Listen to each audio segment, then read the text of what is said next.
Greetings, everyone. Hope all of you are having an absolutely fantastic day. The biggest reveal for me from the Game Awards was absolutely Solasta 2. You all know I love Solasta 1. Can't wait to get into the sequel.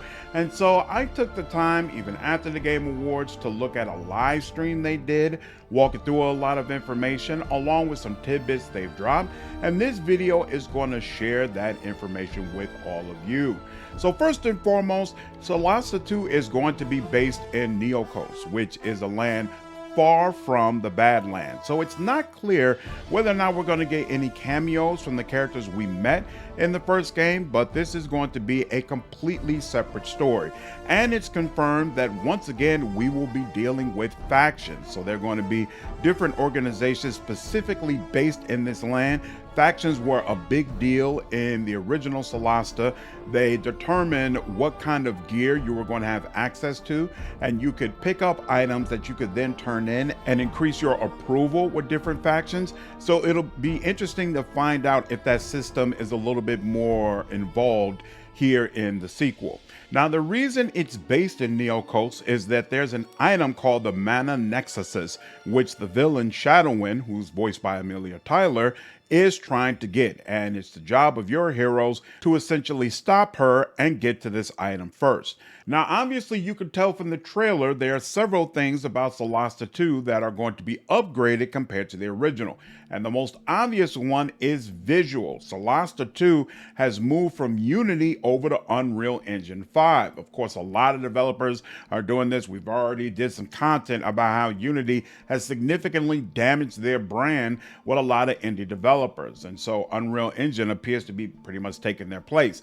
And it's just readily apparent from the trailer that there's a much bigger emphasis on the graphics. In fact, Tactical Adventures talked directly about some of the biggest feedback they received from players was about the quality of the faces and the animations in the first Solasta game, and they absolutely wanted to make sure that was addressed in this sequel. We haven't seen a lot of conversations and how party members interact, but just from this tidbits we got in the trailer, it absolutely appears that they succeeded on that front. The grid system that you use to move has also been modified. So in the old system, sometimes it was a little bit difficult to tell whether or not you were close enough to actually be able to hit an enemy. So it's been upgraded now, and it'll be absolutely clear how close you are to enemies and whether or not you'll be able to use certain attacks. Now, the original Solasta game used the SRD rule set from D&D, and there's been some questions considering D&D had this whole rule set upgrade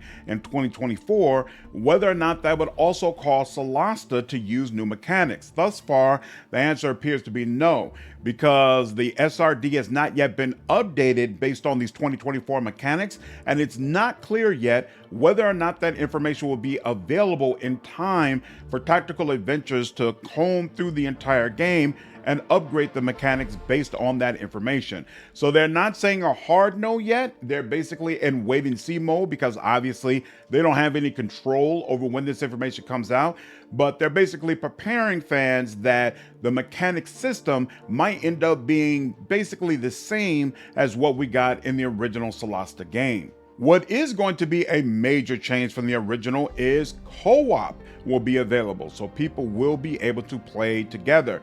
And Tactical Adventures plans to add this during early access. Of course, you are still going to have the ability to create your characters up front. So hopefully that means different players will be able to create their own characters and then jump into a Solasta game all together with their unique models. That would be very cool. During the live stream, there was also a question regarding personality. So in the original game, you could choose specific personalities for the characters you were playing with, and it would cause them to react in different ways. That system is coming back, but there will be less options to choose from because they felt like they added a bunch of options that sounded cool, but in the actual game, you never used them. And so they want to make sure they avoid that with Solasta 2. So there's going to be less options, but the options that you have are going to be much deeper, and there's going to be much more reactivity to them than there was in the first game. Now, just like the original Solasta game, Solasta 2 is going to allow you to go up to level 10,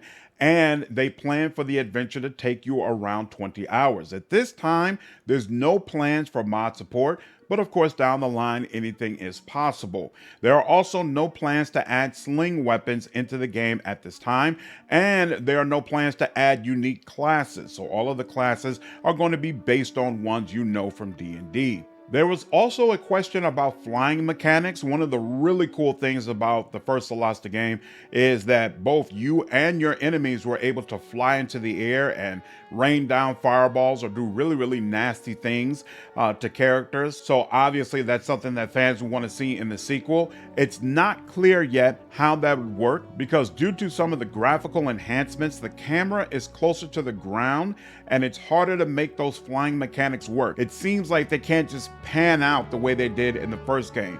So we'll see how they implement it, but I just can't imagine they'll release Solasta 2 without players having the option to fly them into the air. That was a big part of the first game.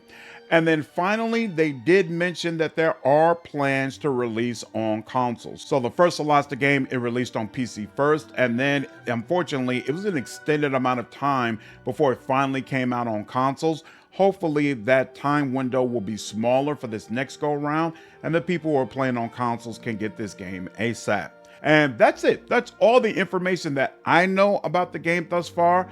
Needless to say, super excited. Can't wait for early access. You all already know I'll be all over it. Let me know down in the comments if there's any particular content you're looking for. I'd be happy to spin it up. I'll see you all in the next video. Take care.